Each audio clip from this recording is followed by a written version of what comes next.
Good day, Mr. Nguyen here today, and I want to go ahead and give you all a walkthrough of the second playlist, um, or the playlist known to y'all as political culture, ideology, and beliefs. Okay. And so this playlist is kind of the introduction to, in a lot of ways, uh, what you kind of already know, but don't have really neat definitions of, right? And moreover, this is where we kind of look at the modern day ideologies and not necessarily uh, how they are, but what they are and how those beliefs come to fruition. Okay, and so we're actually going to start with some basic definitions for a guideline to how to look at this as we talk about the role of government. Okay, and so we're going to look at this term, political ideology, right? Now, for most terms that I do, I like to break them down into its subparts, and so we're actually going to start with political, right? And this is a term we've actually explored before, and I'm just going to rephrase what it is, right? But it's applying values onto others. We went over this in class where we said, well, maybe my value is that I like reading, right? And I say, hey, by the way, I'm going to be political about making you want to read as much as I like reading. And so instead, I'm going to make it worth extra points if you read X source, right? They say, fine, I don't really want to do it, but I'll do it, right? You're getting political with me. Okay. The second one is ideology. And ideology, I want you to just think of ideology as a collection of ideals. Collection of ideals. And the key word I think we can all kind of deduce is this word ideals. And ideals, in a lot of ways, is what your perfect world is, right? If there is an ideal, if you had a situation, you said, what is my ideal dinner?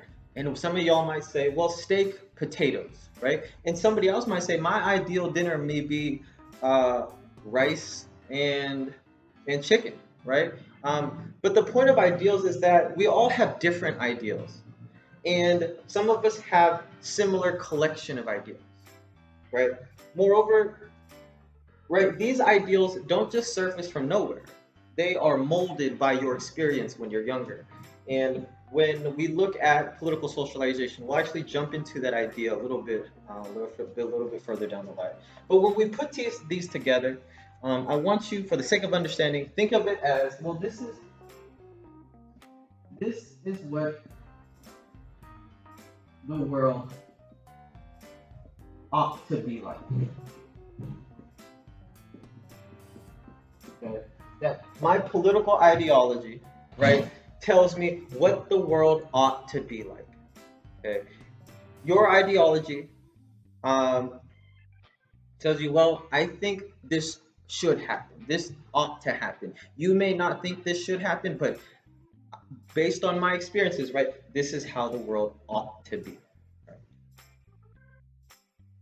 So, what's next when we talk about political ideology is that political ideology shapes how we look at government in our lives, right? And moreover, how much government we think ought to be in our country, okay?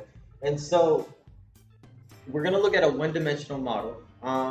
And in this spectrum, right, lies the central question of how much government, right? Where do we see the role of government, right? And how much is good and how much is not so good, right? And so in this one-dimensional model, we'll talk about a two-dimensional model after this one, right? But on the left side, and this was purposeful, we have something called absolute government, okay? And absolute government is very simple, right? Government controls everything, right? And so whether it be what you wear in the morning, how much of something you want to sell, if you're going to be able to walk on the street at a certain hour, right? Et cetera, right? And on the right side, right, we have no government, right? And or in other words, an absence of government. right? And so this sometimes people will think of this as chaos, and that's not necessarily true, right? Chaos is not a synonym for what we call anarchy. Okay, and anarchy is the idea that well, there's no central legitimate use of force laying rules out for society. Okay? Now to go back to this absolute government on the left side, right? Oftentimes we see on the very furthest part communism, right? And we see that because, right, when we look at communism, it is the government seizure of public goods and services, right? And so everything that you can potentially own or distribute or trade, right, is in the hands of government, right? And so as you can imagine, that's pretty much everything, right?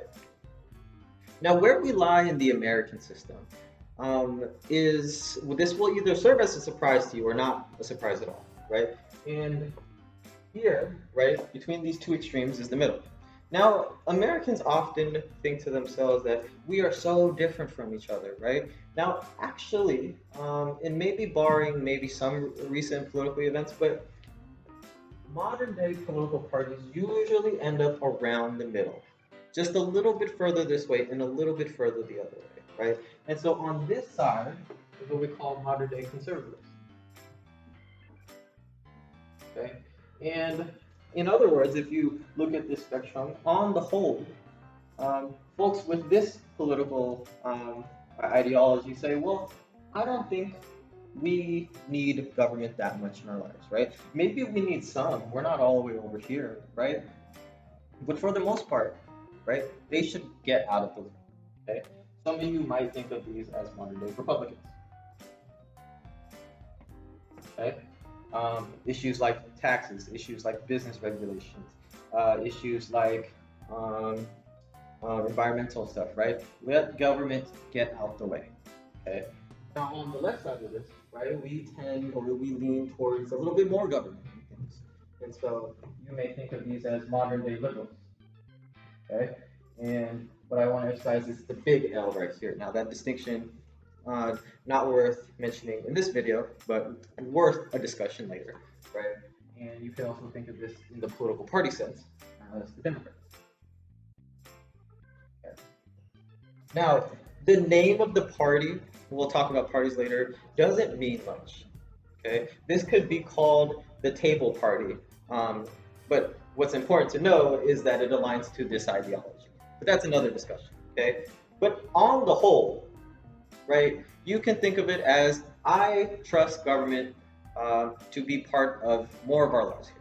Right, and so maybe government does need to regulate a little bit more. Maybe government does need to interfere with some malpractices. Maybe government does should should maybe guide our decisions a little bit more, right? And on the right side over here, we have well, maybe government. I don't think government can make the best decisions. I don't think maybe government does more harm than good, right? And so these are where our modern day parties are in ideology, right? Now, there are other ideologies that fall further from the middle, right? And so closer to the right, where no government, you might find an ideology called libertarianism. Okay, so in other words, right, libertarianism is the idea that I want even less government. Okay, and on the right side over here, we have socialism. Okay. That I think government should be even more involved in certain things, right? And so this is but one model to help demonstrate that central question in political ideology: how much government? Now, here is another model that you can think of political ideology addressing the same question: how much government? Okay.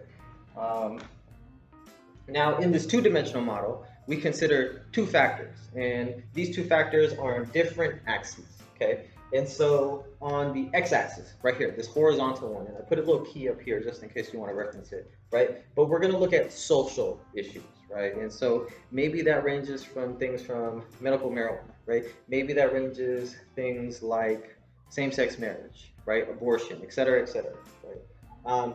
And the question of, well, should government be more involved in those social issues? or should they be less involved? Should they get out the way? Okay. Now on the y-axis, right, this thing that we down, right, we have the same thing, color coded as black, as economic topics, right? So if you go down or the negative, right, we're going to see less government, and on the top over here in the positive direction, we're going to see more government. And economic things you can think of as the productivity of a society, right? And so that's kind of broad, but you can also think of it as the goods and services, right? Maybe you could think of it as money too, right? So maybe where do should government tax you more, right? Should government put more business regulations? Should government force workplaces to accept certain places, right? That kind of dips into both of the realms, right? But this may give you a more complicated look at it, right? Because if we look at humans and human behavior and um, human thought, right, it's hard to kind of make understand it with just one dimension, right? And even with two dimensions, we have a little bit more complicated ideas than that, right? So in this diagram or this model, right, we're going to look at modern day parties in a little bit different light. Okay? And so let's start with the extremes, okay?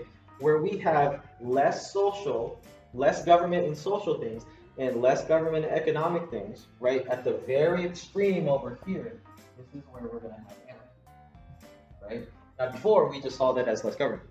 In this two-dimensional model, we're going to say, well, anarchy is in both aspects, right? And so at its furthest extreme, we're going to see anarchy. Now, reflect that over here where we have even more government in both aspects, right? We would see, right, communism, right? And so we had seen that as absolute government before. It's the same idea, except we're just distinguishing it between economic and social. So the public control of all goods and services. Now we're going to look at modern day parties. And modern day parties may be a little bit more complicated because they have to capture more people. Right? And so we'll start with conservatives, right? Conservatives we had seen on the whole less government, right? And so in some aspects, right, modern day conservatives may actually fall in this area over here, or in this area over here. Sorry, this area over here, where they say, sorry, this area over here, where they say more social control, right, but less economic things, right? And so maybe we might put modern day conservatives over here, right? And examples of why it might be a little bit more control. Well, maybe we do need to put more regulations on things like abortion. Maybe we do need to put more regulation on things like marijuana, right? Maybe we do need to put more regulations on things like same-sex marriage, right? And so we see this more government in that aspect of life, but less government with things like taxes, things like business regulations, things like tariffs, et cetera, et cetera. Right? Now, as you can imagine, we're going to flip this, we're going to reflect it, and we're going to have, right, I don't know, I have to say opposite, right? But maybe opposite is the best word, right? We have modern day liberals, right?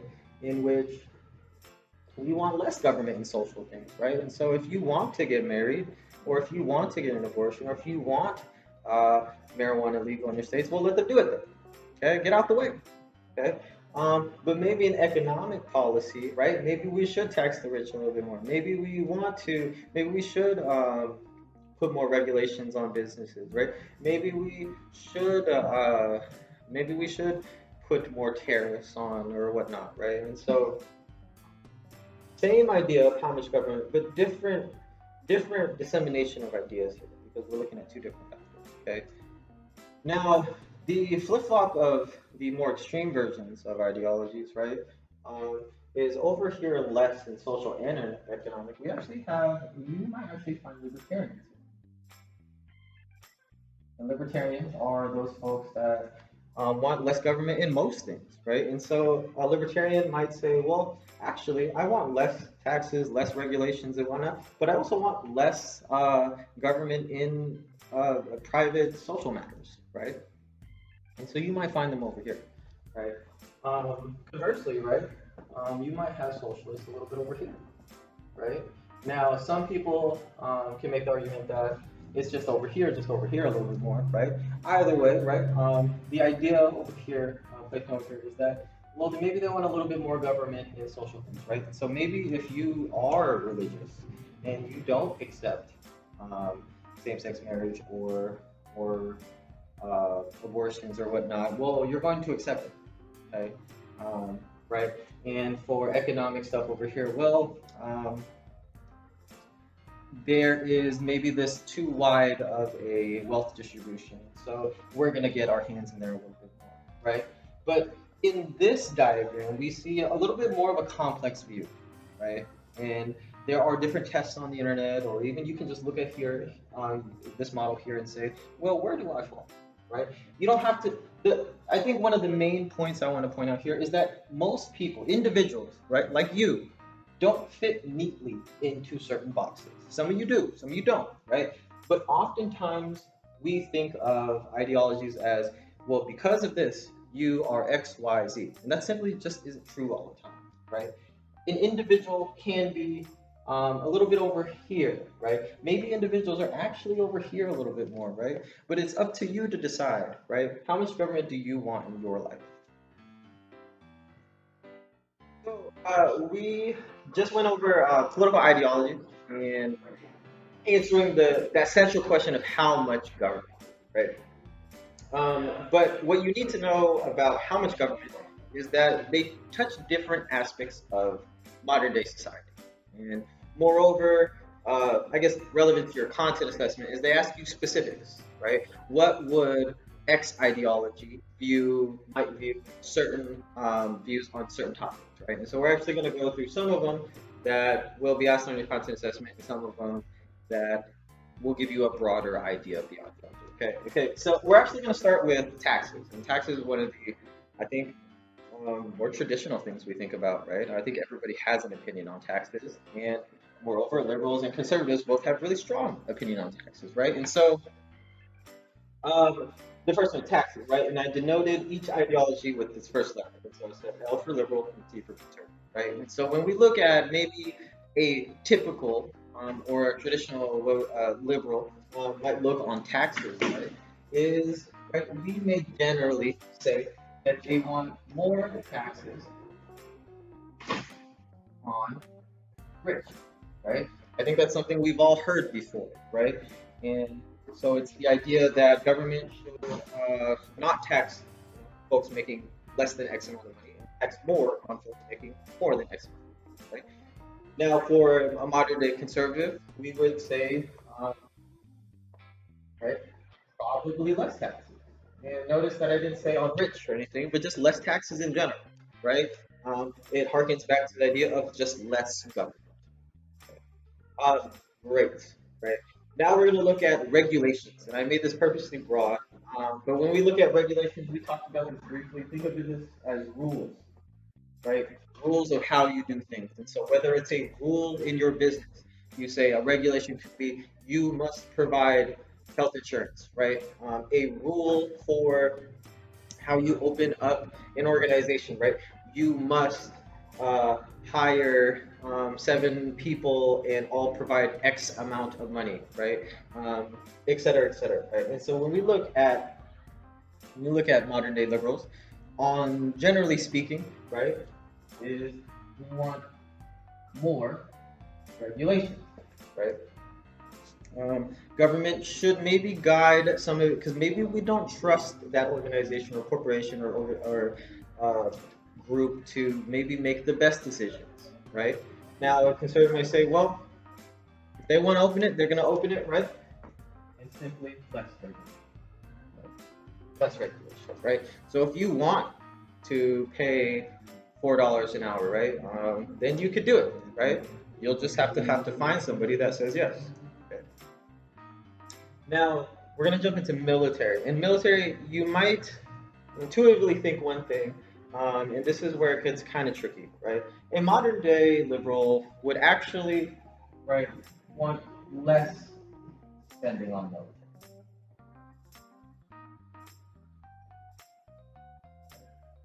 less spending on military, right? And a modern day conservative would want uh, the Congress, right? More spending on military, right? You can just simply memorize that. Typically speaking, a conservative will say, well, government should, one of their jobs is to maintain national security. And so more spending is necessary, right? And a liberal might say, well, that money that is spent on military could be spent on other things like social welfare programs or whatnot. So this is mostly, generally speaking, that's kind of justification, right? And then probably an issue that you will be asked on the content assessment or things like environmental stuff, right? And this is rooted very close to regulations, right? And so a liberal would most likely just say the same thing: is more regulations regarding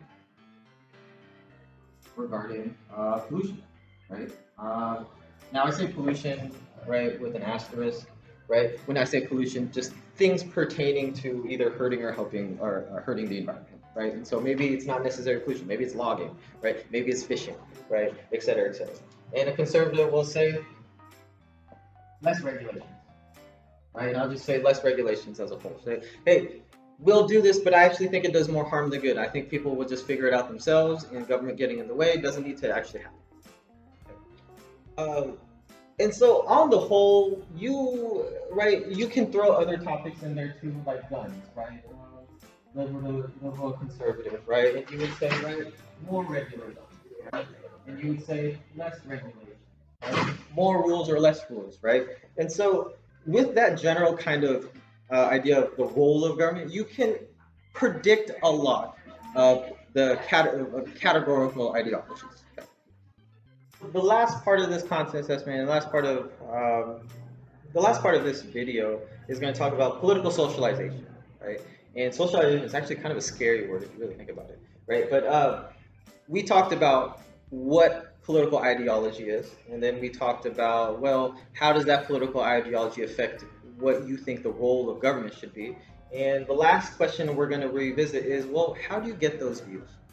Okay? And so when I say the term political socialization, I just want you to think of the experiences that shape how you view the ideal world. Okay. And so we harken back to right ideology, right? The collection of ideals. What is your perfect world, right? And so political socialization, if you really think about it, is what brought you to think about why this should be the ideal world, right? You can think of socialization in another way, right? When you socialize a dog, right, it's because you tell that dog what they should believe in, what they shouldn't believe in, right? When you socialize a person, you say, hey, it's polite to do this. It's not polite to do this. The fork goes here. The fork does not go there, right? And so you're kind of molding how they view certain things, right? Now, there is a lot of factors that factor into this. There are key ones that we look at when we look at different demographics and whatnot. But I think all in all, the thing that shapes your view the most is going to be family, right? And I could say that with a lot of confidence that most scientific journalists, if they ask you like, what is the biggest catalyst for shaping how you view the world and what the ideal should be, you usually get it from the thing that you spend the most time with, right? And that's family, right? If your parent believes that there should be more regulations with environmental stuff, right? There is a high probability that you will too. Okay? If your parent escaped a country in which there was absolute government and they spent the rest of their life talking about how you shouldn't trust government, right? Chances are your view may change a little bit too, right? Now the second one is actually a real interesting one because I think this hits close to home. School. I want you to think about that, right? How much time do you spend in school? You spend so much time, right? In school, it's not simply just the building, right? It's right. those peers around you, right? It's those teachers around you, right? It's those adults around you, just general adults, right? But you're in just this pool of people that say, well, this is okay, this is not okay. Well, maybe think about this and not think about this, right? But school, if I were to say second place, would be right after family. Okay. Um, Now, as far as other political socialization things, is that we see natural kind of trends among different demographics, right? And so um, these aren't these aren't prescriptive, right? I think it'd be unfair to say that if you are this, then you are absolutely this. Um, but we see that, well, age is a big thing, right? And so, right, if you're older, right, you tend to be a little bit more, you tend to be a little bit, tend to be maybe a little bit more conservative, right? Now, not all the time, right? Generally speaking, right? Younger folks, right, tend to be left, right? Generally speaking, right? Um, you have things like race, right? Um, Generally speaking, um, folks of color tend to lean left of center, right? Um, Now, sub data is really interesting too, but generally speaking, right? You have things like um, sex slash gender, right? That women tend to tend to be more left of center, right? And men, it's actually not as predictable, right? You have other things like there's one big one I'm missing. Uh, oh, you have things like education level, right? Education level, and this one's fascinating because the trend isn't very uh, high school dropouts tend to be more left of center. Um, High school graduates tend to be more left of center. Bachelor degrees tend to be more left of center. Master's degrees tend actually, if you look at those that have achieved a master's degree, tend to be more right of center. And then you have folks that have a doctorate and it leans a little bit more left actually, but generally speaking, those are the trends. Now, I will say with education level, you don't fit neatly into a category anymore, right? The more intelligent you are, the more complex your views. And so I actually don't want to actually say that this is a prescription as to what, like if you have X, then you will be Y, because it's not a fair assessment, right? But generally speaking, education level does have a profound effect on how you view the world. So my closing thoughts for this one, because I think this playlist is interesting because you look at data and you look at trends and whatnot. But I also think there is like a certain caveat I want to bring up with political ideology is that ideology, when you often talk about it, can be kind of polarizing, right?